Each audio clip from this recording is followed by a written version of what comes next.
You all know me. Wendy is taking the minutes for the meeting. It's an annual parish meeting, not a parish council meeting. It's your meeting, and irrespective of title, rank, we are all here this evening as residents. We do have an agenda. I'll try and keep it as informal as possible, and I want to put on formal record our gratitude to Jenny, the clerk, to the parish council, who will be leaving us in the summer. So number one, apologies. I've got apologies from the school members of school parliament. Number two is confirm the minutes. Do I have a proposer for the minutes? I'd like to propose the minutes. Seconder. Thank you. Three, receive presentations from the children and children's services groups. So the annual parish meeting is a great opportunity to showcase the wonderful community groups, and this year we've chosen the theme of children and young people because there seems to be so much going on for them. But on behalf of the village, I would like to thank all of our community groups and volunteers for the work they undertake and the really special value they bring to our village. So, Donna, do you want to do the brownies? I presume you're not bringing any brownies with you? Right then, good evening. My name's Graham Hunt. I wear various different hats for various different organisations, but this is probably the one closest to my heart, and as it involves a lot of children, which is what Janet wants us to talk about. I've come to talk to you about the Thornton Sports Pavilion Association. Now, cricket has been played, I think, in the village for probably about 150 years, we think. Football, I don't actually know. And we are a charitable organisation. I'm one of the trustees, and I'm also the secretary of the Sports Pavilion Association, and I'm also one of the junior coaches. It really is a fantastic village asset, is our sports field. We've got 2 football pitches, plus a space probably for another one if we wanted. The cricket ground wins awards, has won several awards and just gets better and better, and it's probably one of the best cricket grounds around here now. My son is the groundsman, and he's got a team of helpers, and it really does look brilliant. The cricket ground, the site is also used for the gala and the show, and we'll talk about the gala in a minute. We use it for a number of other different things as well. So, you know, we've had children's parties there, we've had charitable events, and it's actually open to anybody in the village. So if you want to come and use our facilities, just come and give us a shout. Yeah? We now have a notice board, which you may have seen. You haven't seen it, haven't you, Janet? I've seen it. Yeah. So that gives you a little bit more information. By all means, go and read the notice board. You'll see at the moment all the cricket fixtures are up. So if you want to come and watch some cricket, you know, Saturday afternoon, there's cricket virtually every Saturday afternoon there. Come down and watch, yeah? Come and have a cup of tea with us at tea time, you know, and there'll probably be some cakes and sandwiches left over as well for you. It'd be lovely to see you all. So on the subject of the teams then, we have 2 Saturday teams. The first 11 got promoted last season. We have 2 evening league teams. We have a ladies team. And we have an under-9s softball team, and we host an under-9s festival. This year this is at the end of June. And if you come down on that Sunday morning, you will see between 200 and 250 people down there. Loads of them kids, obviously, playing under-9 softball. It's a magical sight to see all these kids up there. It's brilliant, it really is good. We run All Stars and Dynamo, so this is for children from aged 5 to 11.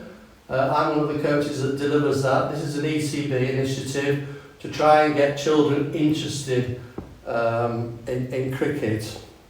We have 4 qualified level 2 coaches, which is quite unique for a village of this size. And we also involve the school. So we try to maintain links with the school to try and encourage the children to come and play cricket. The ECB will put a coach in to deliver a cricket introduction day, and the kids just love that. and that hopefully they then sign up for All Stars and Dynamos, which is what happens, you know. And to see these kids on a Wednesday night doing All Stars and Dynamos is a real treat to watch. Because All Stars and Dynamos doesn't look like anything like cricket you've ever seen before. It's all about the kids having fun.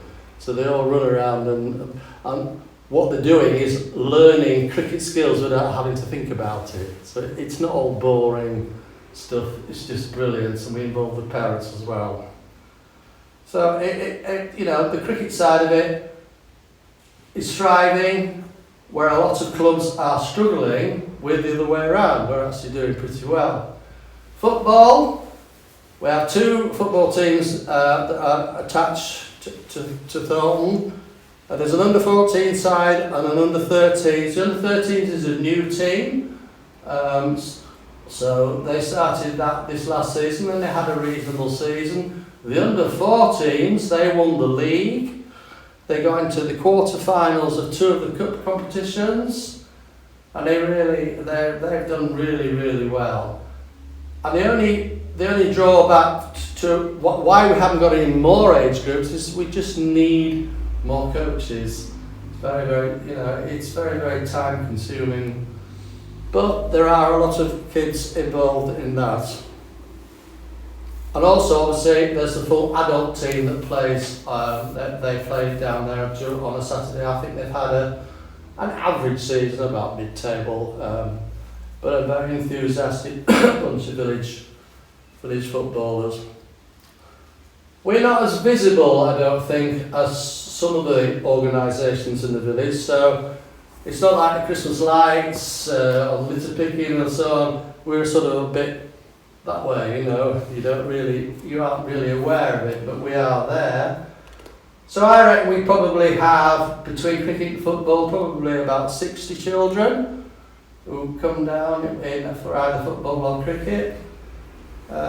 We would probably have about 80 adults across the football and cricket teams, and about 15 ladies involved in the cricket team as well.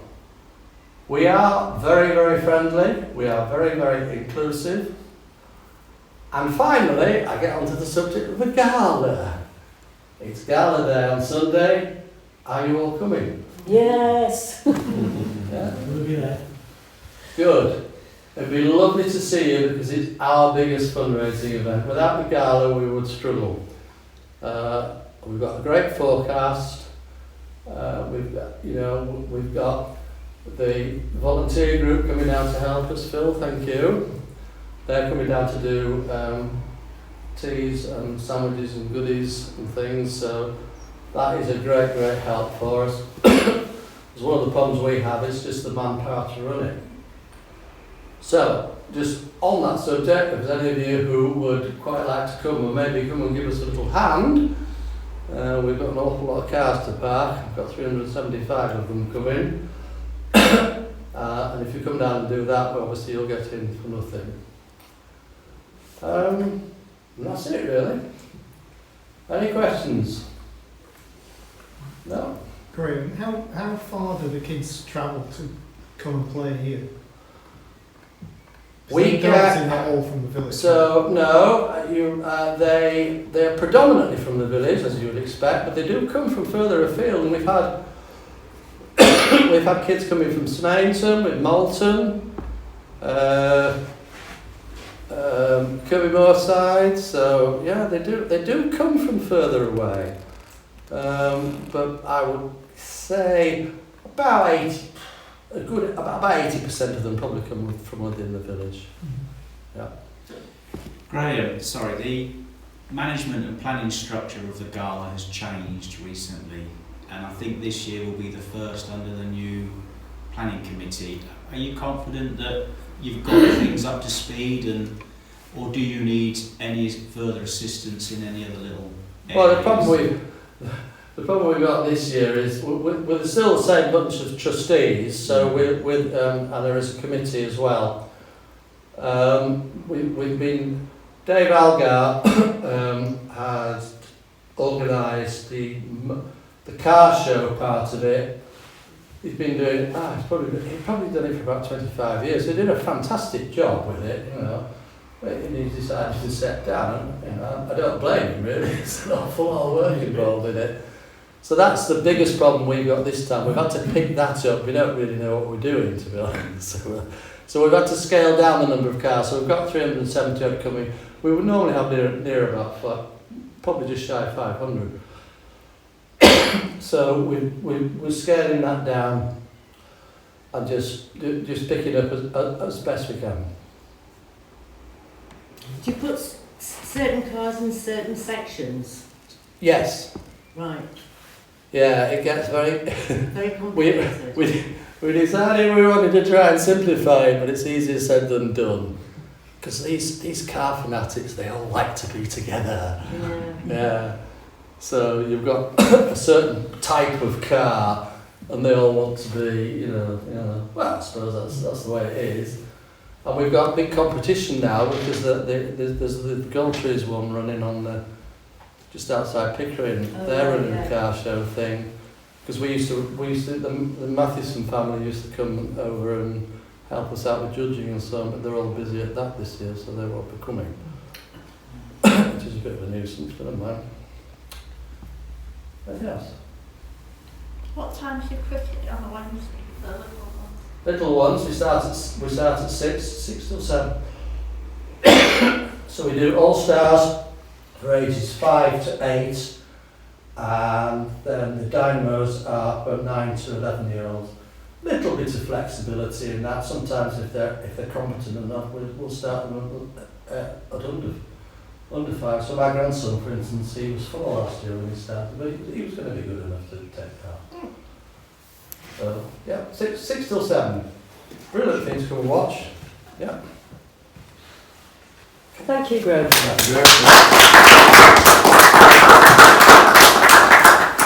Just a couple of points to make on that, actually.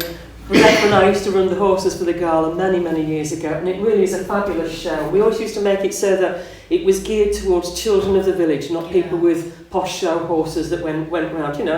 There's horses for courses, aren't there, literally.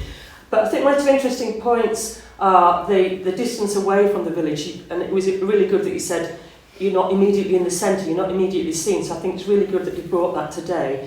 And I think the other thing is what Adrian said. If I put my North Yorkshire County hat on and my children's services, I think it's good that we get people from outside the village, because villages can get very isolated with children, and the fact that they mix with different people and different cohorts from different villages. I know they do at school, but I think it's a really good point that we get that mix of children. And with that in mind, the school did send apologies. Many of that they have members of Parliament, the school do, not a school council, which is very posh for Thornton and Dale, as you'd expect. And many of the MPs live outside of the village, they live at Alliston, Everston and round about. So it was really difficult to bring them in the evening for the parents once they'd gone home. So that was the reason. But I have, in my capacity as NYC councillor, been up and spoke to the school parliament, which was really great debate. We talked about North Yorkshire Road Safety Partnership, because they have got issues with perceived issues with the safety around the school. So the Road Safety Partnership is the police, the highways, the emergency services like the fire and the ambulance. And we talked about the 95 Alive campaign, which was originally aimed at saving 95 lives between the year 2005 and 2010. And they actually saved 126. So it's a fantastic project which they've built on. So that was a great debate that we had. So that's just putting the school on record while we're doing the children's services. So when did you want to come and tell us about Teddies now?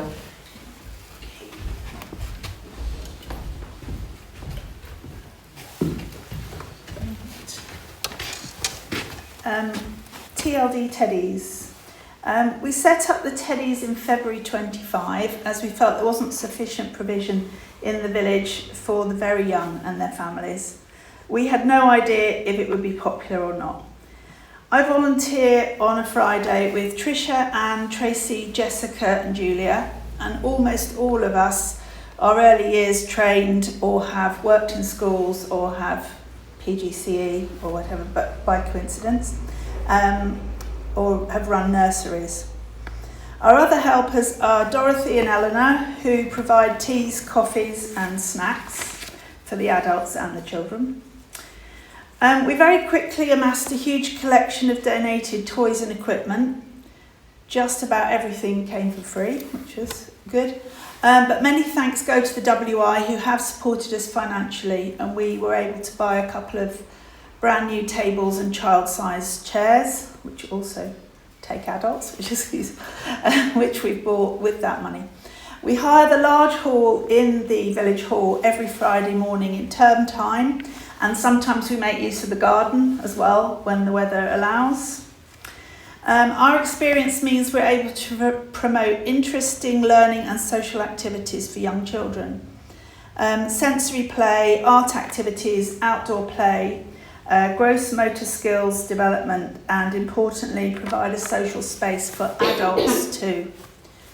Can be quite lonely if you're a new parent. During Teddies, the children receive a healthy snack and a drink, tea or coffee for carers, and we have singing and music time to end every session. Everyone who cares for a child is welcome to come. We have some dads, we have grandparents, childminders, etc., as well as mothers. And if you know of any new parents, please recommend us. It's free for young babies up to the age of 9 months. It's every Friday, 9:30, in term time, but the next session, there's not one this week, the next session is the 5th of June after half term. That's it, really. Thank you. Got any questions? Questions? Quick one. On that? First of all, happy birthday, because that's coming up, isn't it? End of May? Ish? February. Me or Teddy's? Oh, no, yourself. No, it's been and gone. It's been and gone. I knew it was about this time of year. Do the Teddies do fundraising events?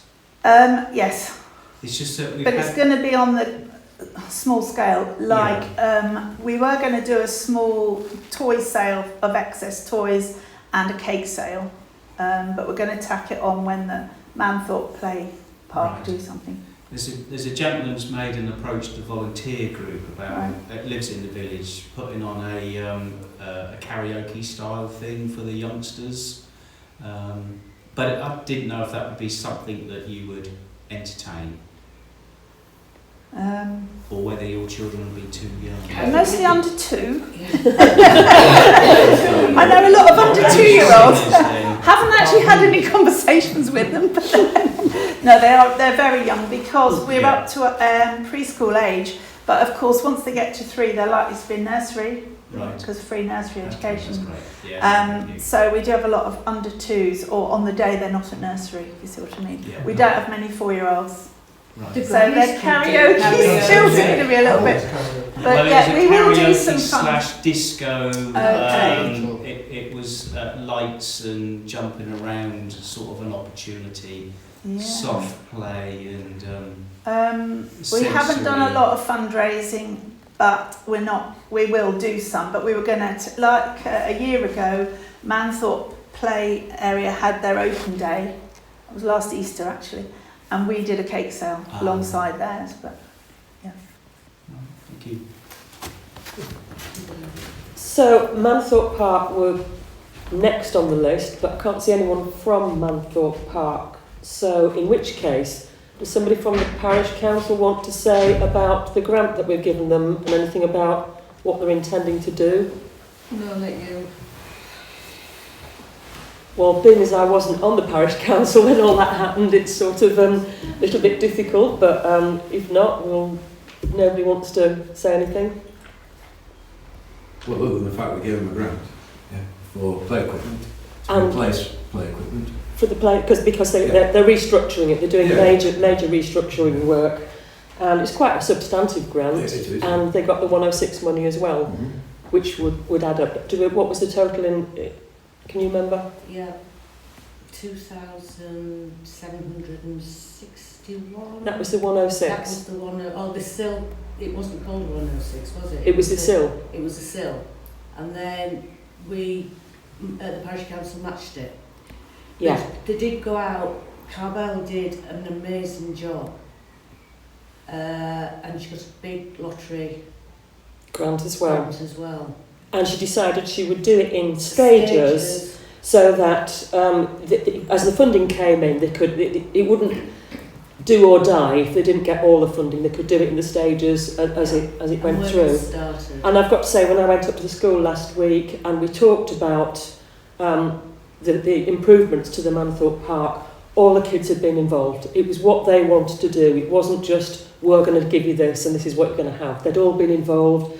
The school MPs had been doing it. It was really And great. they did surveys as well. Yeah, they did surveys. Yeah, and they got good response. So, does anybody else have anything other than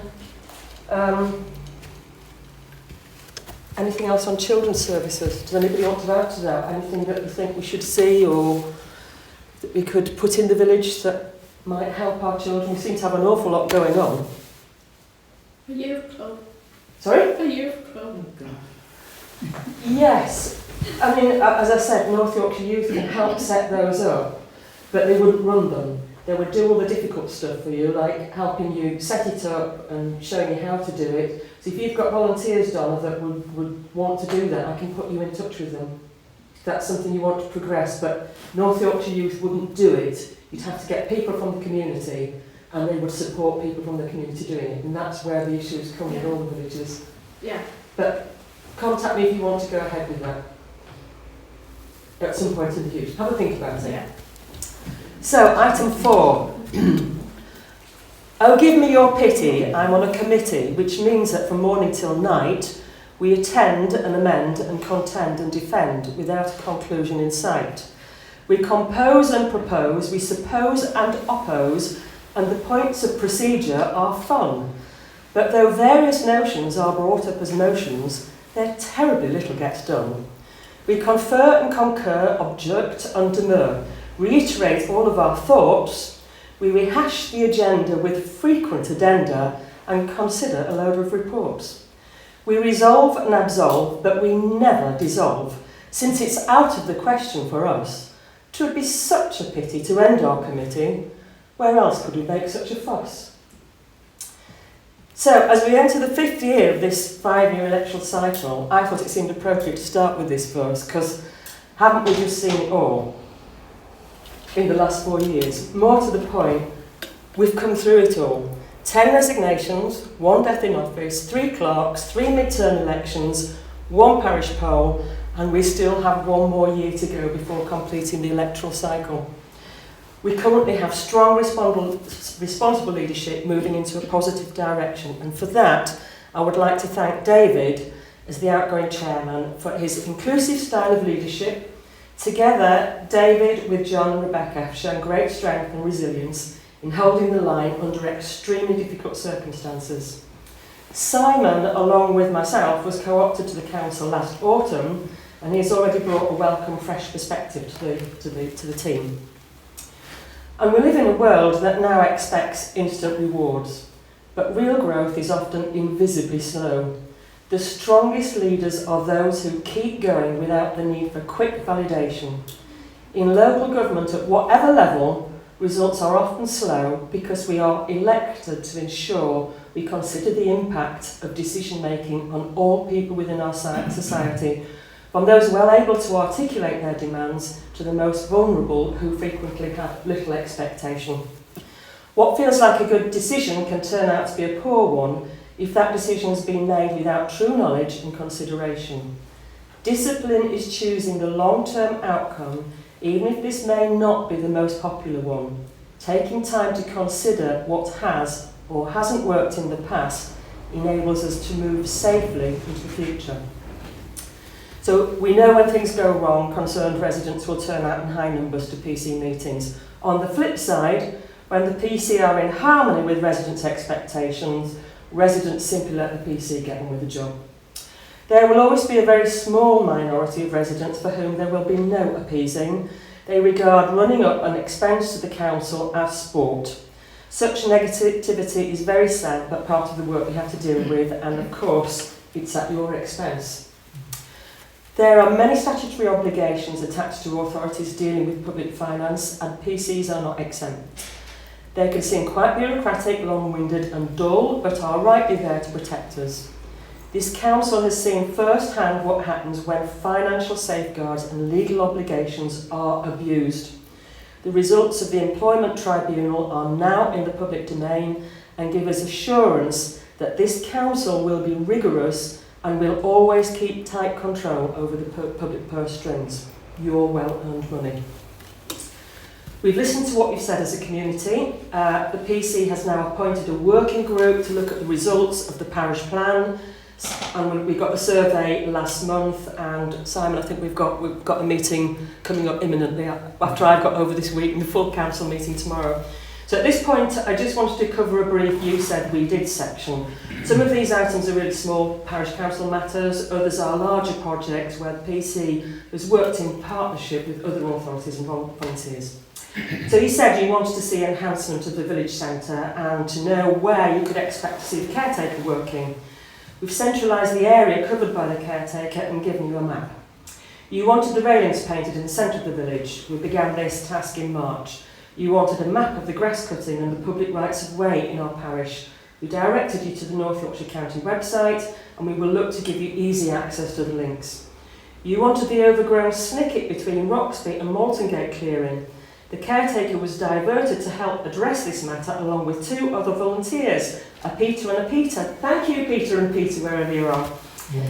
We are sensitively restoring the cemetery gate. I'm not sure where it's supposed to be imminent, but that's going to be done soon, pretty soon. And we've implemented a programme of work looking to improve and increase waste bins and benches. You said you wanted improved playing fields for the children of the village and a mother and baby group.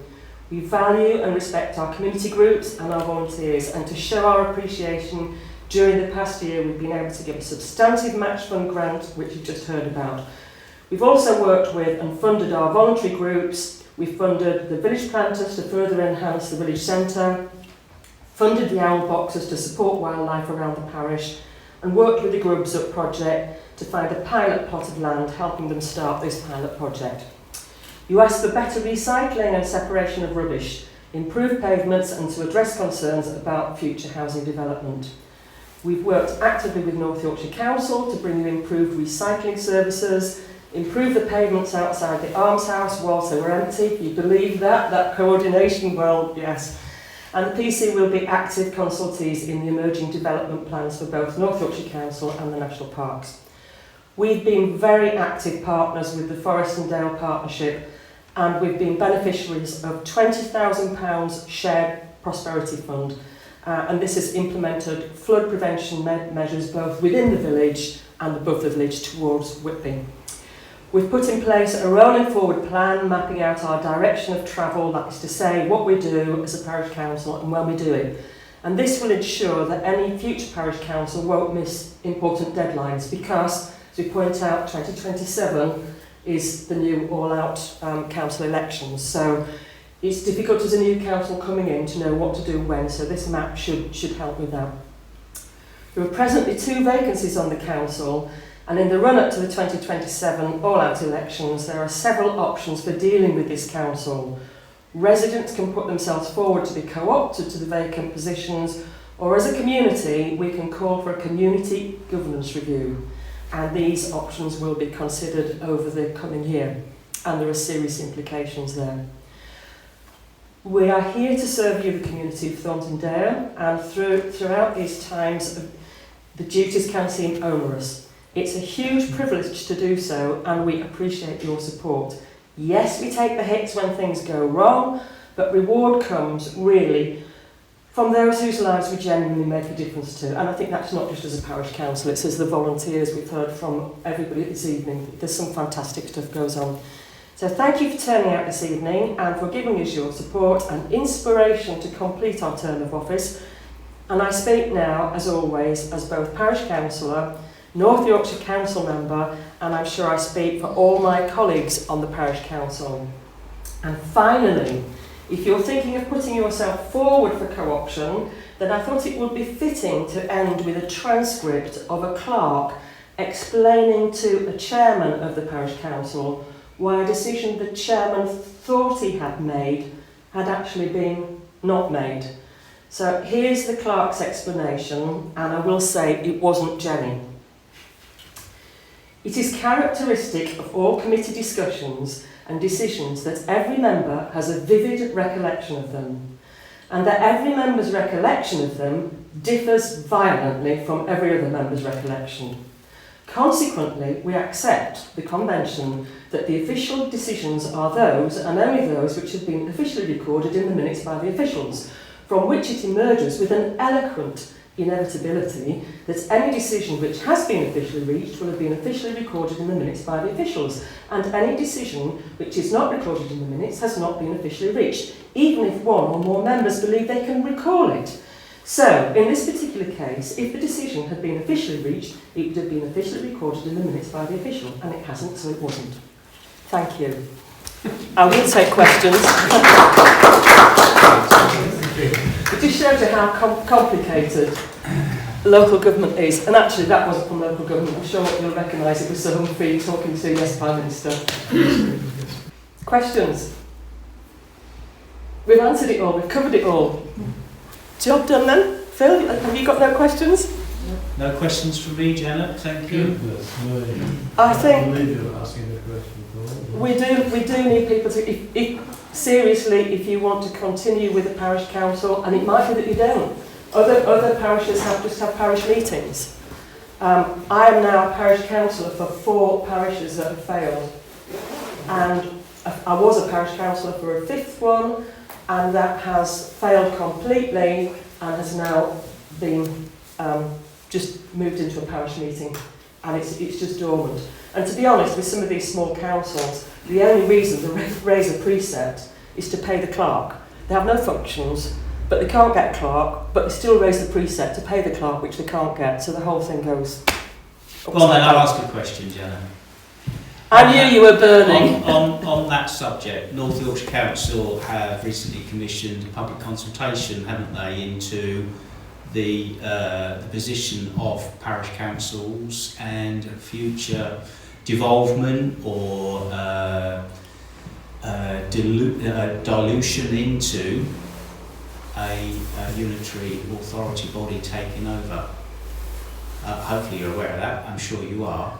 Is there an appetite from the county to devolve or dilute the number of parish councils, given that North Yorkshire is massive and there are 370, whatever it is, 700 what? Parish councils. There aren't actually 700, there are about 740 parishes, but there's only about 450 parish councils, because some of them, like Wilton and Alliston, have amalgamated. And yes, there is a public consultation, but these are on specific parishes. So the one I dealt with, which is in my division, and that was the first one that went into a community governance review, which took the parishes, were villages that you would never put together. They were like the antithesis of each other, and yet they were put together in a parish council, and they just hated each other. And it was always going to split, and there were particular issues there. But the consultation has gone out on some parishes which are failing, but they've said perhaps if you join up with other parishes, and there's 19 of them, that you'll survive. Because like Wilton and Alliston work really, really well together. They didn't work well together and they failed. So where we've got these tiny little ones, and they can share, say, a clerk, because as you'll know, you've got as much work to do to clerk one small parish council as you have a huge town council of several thousand. So if you've got one clerk servicing, say, 5 or 6, it makes it worthwhile for the clerk learning all the bureaucracy, which I've just tried to explain to everybody, and it makes it more worthwhile. My only comment, and I made this at full council, and the press picked up on it, although I never saw what was written, was it can be death by apathy for the parish council. If people don't want to do the jobs, then you won't have them. And the services will be run. I mean, the services will still be run. You're still going to have your cemetery and your allotments, but they'll be contracted out by North Yorkshire. So if you want that local input, it is put a bush of them, really. That sounds like an existing business model to overcome the problem of failing or underperforming councils. I asked the question because it's unusual to see a public consultation on the subject matter that the authority hasn't already considered. And I just wondered if there was a push, whether it's a cost-saving exercise, whether it's to address underperforming parish councils, and with the best will in the world, we have to be honest that Thornton Parish Council has been on the bottom league. I don't follow football, but it's not the Premier League. They've been in the lower division for a number of years, and if it wasn't for the hard work of the people on the council, myself included, I now feel that we've got ourselves through those stormy seas, and the parish council today is in a much healthier position. And I would like to see the parish council continue here in Thornton. I really would. It troubles me that this public consultation has come out, and I just wondered what the county's vision is for the future. So one of the problems that we're having, and I did say this last year when I spoke with you, Phil, the amount of complaints that are coming in to the parish council are tying up the legal system at North Yorkshire. You would not believe it. And of the hundreds of complaints that came in, you will know, Phil, only 2. Well, I was subjected to 9 internal investigations. And I was subject to 2.5 years, and you have. We were in competition with each other for how many? And we all know who writes these complaints. That ties up the clerk's time, that ties up the council's time, that ties up the monitoring officer's time. Is that a driving force to deal with a cost-saving exercise? I mean, it's a driving force if by combining with several parishes, it makes it work. The stronger together. I personally, I really don't think it will. I think as a community we're best to put our own. I think Thornton as a service village should be able to put 7 people forward. I mean, the other option is, if we think we can only get 5 people to do it, is to do a community governance review and reduce the numbers from 7 to 5. If it works better with a smaller group. I think that would work better here. I personally think that as well, actually. But then if we've got various committees, have we got enough people to do all the jobs? Because it's, I really don't need this job because I've got enough with the other job. And I actually don't think all the power should be put in one person's hand. I think it should be spread about the community. Well, yeah, the community want to feel that they're being represented, and they want to feel that they're being heard.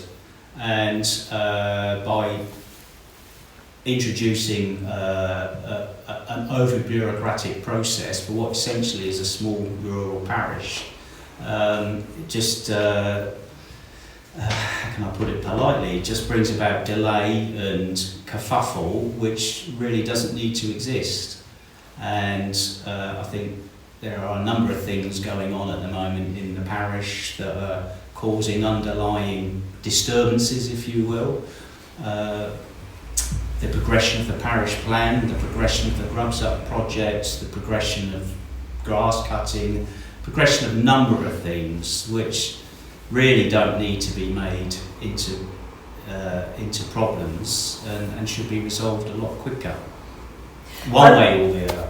And I would argue back at you, because the procedure needs to be in place, because you get to a situation where we go to the employment tribunal, and what do? They say, what procedures have you put in place? And so, yeah, it's fine for a small community group or a group of volunteers or a group of anything else, but when it comes to dealing with public money, we have to have that bureaucratic oversight. I agree. And if we don't, we are stuffed. I agree. And in a true political fashion, I'd like a follow-up question. A supplementary allowed. Are we confident we're going to get a new clerk fairly soon? Given that Jenny, I understand... I have a couple of locums lined up, and I think if the worst comes to it, it would be nice if somebody came forward. I think by It'd be splitting... nice if somebody from the village Yes. came forward who knows the village. And I think by splitting the role, we might get somebody that will say, look, I'll do the clerking, I'll do the minutes, and I'm happy doing that. I'm not happy doing the finance, but other people will say, I'm not prepared to do the front-facing stuff, but I'll sit in my little room and do all the bookwork. So I think that might open an opportunity. It would cause problems as well, but you know, you're not putting all your eggs in one basket either. So yes, I hope somebody from the village comes forward, but should that not happen, then we have a little bit of cover sounded out, if you know, to help us through that, because we do not want to go through what we went before, and yet you took the brunt of it, Phil, and it shouldn't have to happen to any parish council that. Well, Mrs. Pillow's looking for employment opportunities. She's got one up there. Maybe we should approach. Right, no more questions? Thank you all very much for turning out. Thank you. Yeah, job done. Thank you. Thank you.